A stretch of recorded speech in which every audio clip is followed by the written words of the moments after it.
Debreceni Dávid. Szoknak meg egy mi interjú. Te, azt nézd. Szereti a nőket. Rajongó. Új? Mit tudom én? Egy autogramot. Jaj, ne, erre most nem érdekel. Kérhetek egy autogramot? Nagyon. Jó estét, Debreceni úr. Ez unokahúgom. És sokat. Akárki is az itt már telt házban. Szobaszerviz. De most először életében Legyen már nagyon aludb. Elég volt, te beteg vagy, Dávid. Tudják, ki vagyok én? kiderül, mennyire ismeri őket.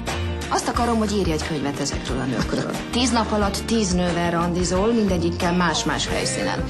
Elbeszélgetsz velük az életükről.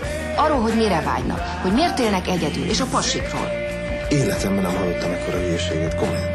Come on, baby, let's go. Csak combra és fenékre gyúrok. Fogd meg a fenekem, milyen feszes. Szeretek olvasni, zsoltárokat énekelni. Szűz vagyok. Mit mondtál? Maga szereti a gyerekeket?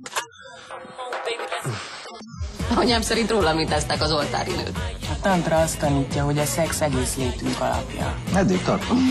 Persze azért, ha akad valaki, én nem tiltakozom. Erre nem lehet táncolni. Szeretnék tudni, milyen az, ha magamat adok. Igen.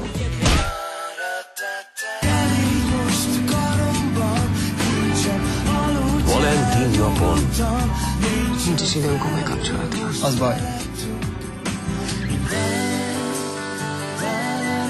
tarts velünk egy utazásra a női lélek mélyére. Ez őrültségnek számít?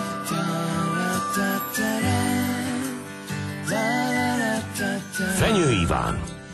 Miért magányosak a nők? Talán már nem lehetek ott mindenhol. 9,5 randi. Február 14-től a mozikban.